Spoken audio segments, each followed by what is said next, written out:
In March 1985, an energetic new leader took power in the Kremlin.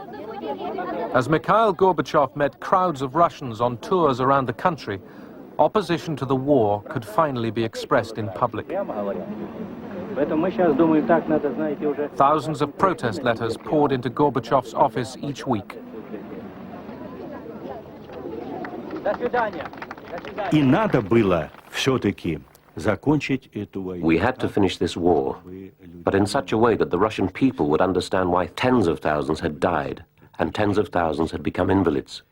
Тысячи погибших, десятки тысяч. We had to explain what it was all for. We couldn't just run away from there in shame. No. We needed to find a process. Нужен был процесс. There was an obstacle, an ideological one. It was our Vietnam syndrome. It was impossible for a great superpower to run away from this wild country, like the Americans in Vietnam. It would damage our prestige. The United Nations envoy, Diego Cordovez, was told by Gorbachev that the Soviet Union would consider withdrawing under a UN agreement.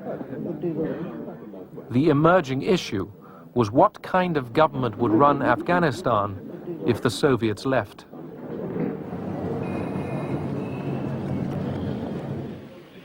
Hoping the US and Pakistan would accept a coalition friendly to Moscow, Gorbachev chose a new Afghan leader, Mohammad Najibullah. Gorbachev instructed Najibullah to offer talks with the Mujahideen about forming an Afghan government of national reconciliation.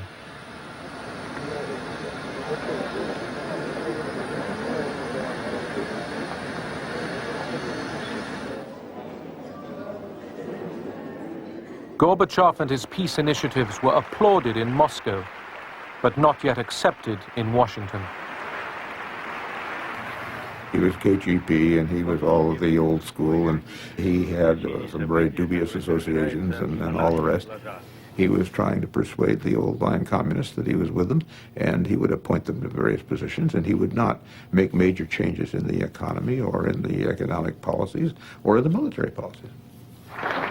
On return from his first summit with Gorbachev, Reagan sensed Moscow wanted a deal to get out of Afghanistan. But American hardliners wanted revenge for Vietnam. Pressed by Congress, Reagan urged the Mujahideen to go for victory.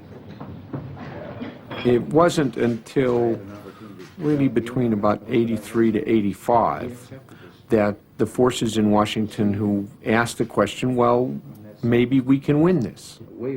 Let's not put in $100 million a year worth of weapons. Let's put in $1 billion a year worth of weapons. To combat Soviet air supremacy, the United States decided to try out its latest missile, the Stinger.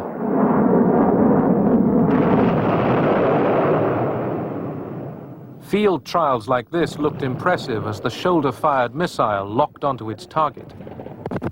By sending state-of-the-art American-made Stingers to the Mujahideen, Washington was making plain that America was directly involved in the Afghan war.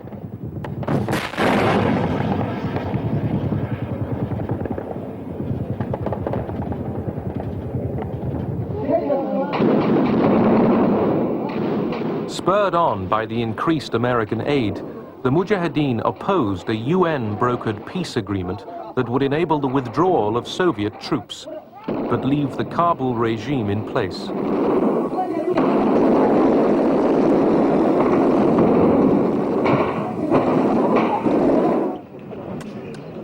Signed in Geneva, the 1988 peace agreement barred further military aid to either side in Afghanistan.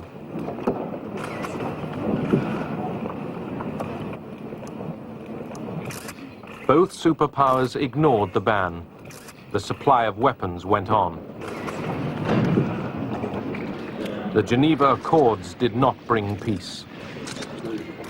Our basic feeling was that what the Russians were talking about was a way to get the resistance and the opposition of the West off their back, so to speak, and that they then would be free to pursue other methods of dominating Afghanistan, and that's what we did not want to have happen. The Americans didn't want a trace of Marxism left. They wanted to install an anti-Soviet puppet regime they could control. The bleeders, or the hawks, finally won. Our reason was very simple. If you carry on giving aid, we'll carry on giving aid. In 1988, under the terms of the Geneva Agreement, Soviet troops started pulling out.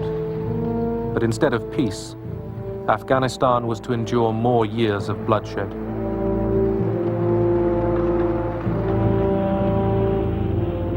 Fighting among rival groups of Islamic fundamentalists continued to destroy the country long after the Cold War was over.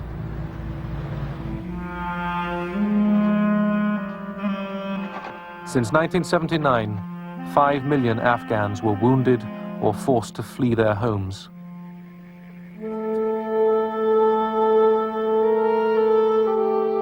Almost 15,000 Soviet soldiers were killed.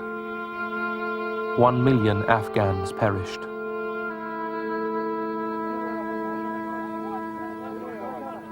I haven't had a bad night.